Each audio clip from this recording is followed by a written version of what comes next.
మా బావనే పడవాలని చూస్తారా? నిన్ను చంపేస్తాను.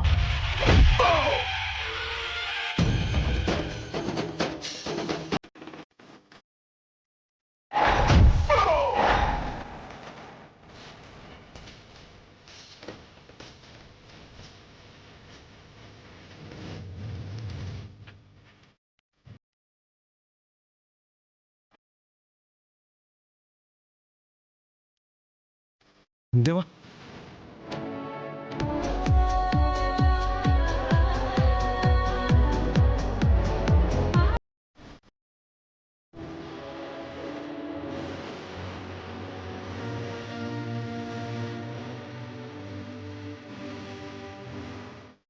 ఆ రౌడీలని ఆపాలని చూశాను.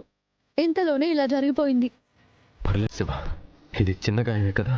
గంగబావకైతే ఏమీ కాలేదు, అంతే చాలు.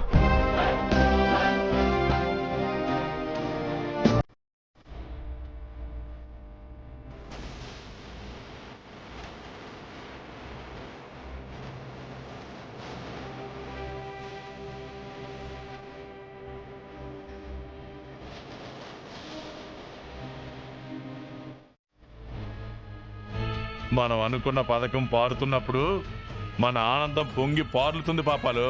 ఇంకా ఏది పూర్తి చేయనేలేదు. పని పూర్తి అయితే ఈ పాటికి ఫోన్ వచ్చి ఉండేది కదా. పాపం అక్కడ ఆడికి నూరేళ్లు నిండుంటాయి, ఆయుష్ తగ్గిపోయి ఉంటుంది. ఇది చెప్పడానికి కొంచెం ఆలస్యం అవుతుందేమో కానీ జరిగేది మాత్రం ఇదే. సత్యం, ఫోన్ కూడా మోగుతూ ఉండాలి. హలో సుబ్బయ్య.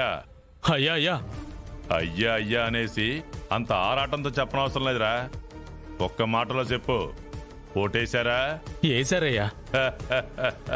శభాష్. ఏందన్నా పని అయిందంటనా? అందుకే కదా వీళ్ళు ఫోన్ చేసింది. ఆ గంగని పోటు పొడవాలని చూశామయ్యా. చూడటం ఏంట్రా మళ్ళీ?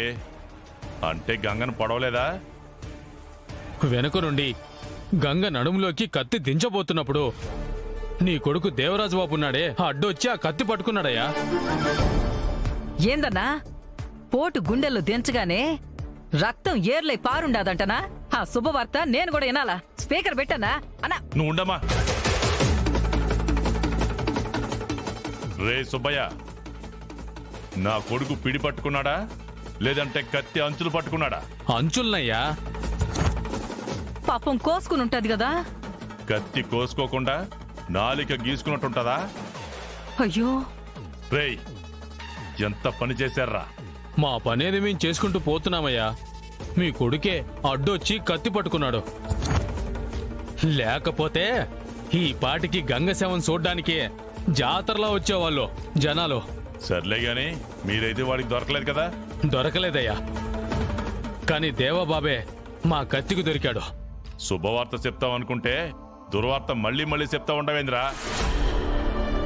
ఫోన్ పెట్టేయ్, మండుతుందేడా. ఏందన్నా శుభవార్త ఎందాం అనుకుంటే పెద్దల్లుడు ఇట్ట చేసుండాడు. వాడి ప్రాణం తీయాలనుకున్న అబ్బోడే తన ప్రాణాలను అడ్డేసి కాపాడినాడంటే ఆడికి ఏ దయ్యం పట్టినాదో. పెద్దల్లుడు ఉన్నట్టుండి ఇట్ట మారిపోతాడని నేను కూడా ఊహించలేదన్నా. ఇట్ట చేస్తాడని నేను కూడా ఊహించలేదు పాపాలో. నీ నోటి నుంచి ఈ మాట వస్తుందని నేను అస్సలు నమ్మలేకపోతున్నానన్నయ్య. ప్రేమించుకున్నారు, పెళ్లి చేసుకోవాలి కదా శివ. నేనైతే ఇన్నాళ్ళు విసిగించాను, పాపం ఇద్దరిని ఇబ్బంది పెట్టాను కూడా.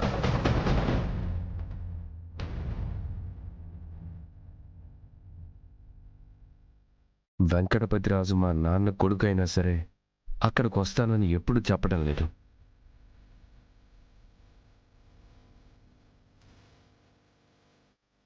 గంగబావకి మనసు కరిగి పెళ్లి చేస్తే మాత్రం వాళ్ళ జీవితం వాళ్ళు చూసుకుంటారు.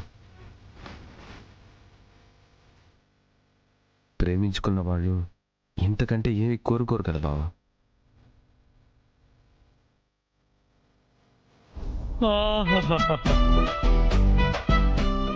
గంగాధరం గారు శ్రీవల్లి గారిని నాకిచ్చి పెళ్లి చేస్తారనేది తరువాత విషయం. అసలు ఆయన మనసు కరిగినా కరగపోయినా బాధే లేదండి. మీ మనసు కరిగి మీరు నా పెళ్లి గురించి మాట్లాడుతుంటే నిజంగా నువ్వు నాకు అన్నయ్యో తమ్ముడో తెలీదు కానీ పైగా ఒకటే రక్తం. నీలో ఇంత ఆప్యాయత అనురాగాలు చూస్తుంటే గుండెకు హత్తుకోవాలనిపిస్తుంది. కనీసం షేకండి ఇవ్వండి ఇవ్వండి.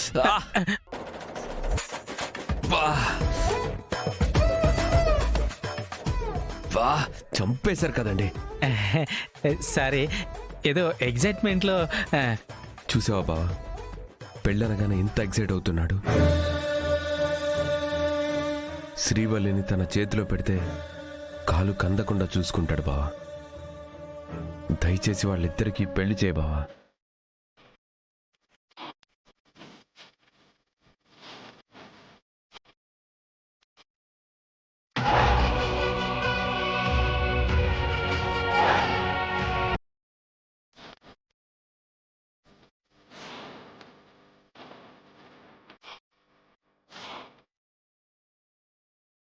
ఇద్దరు చెల్లెళ్ళు ఆ ఇంటికి కోడలయ్యారు.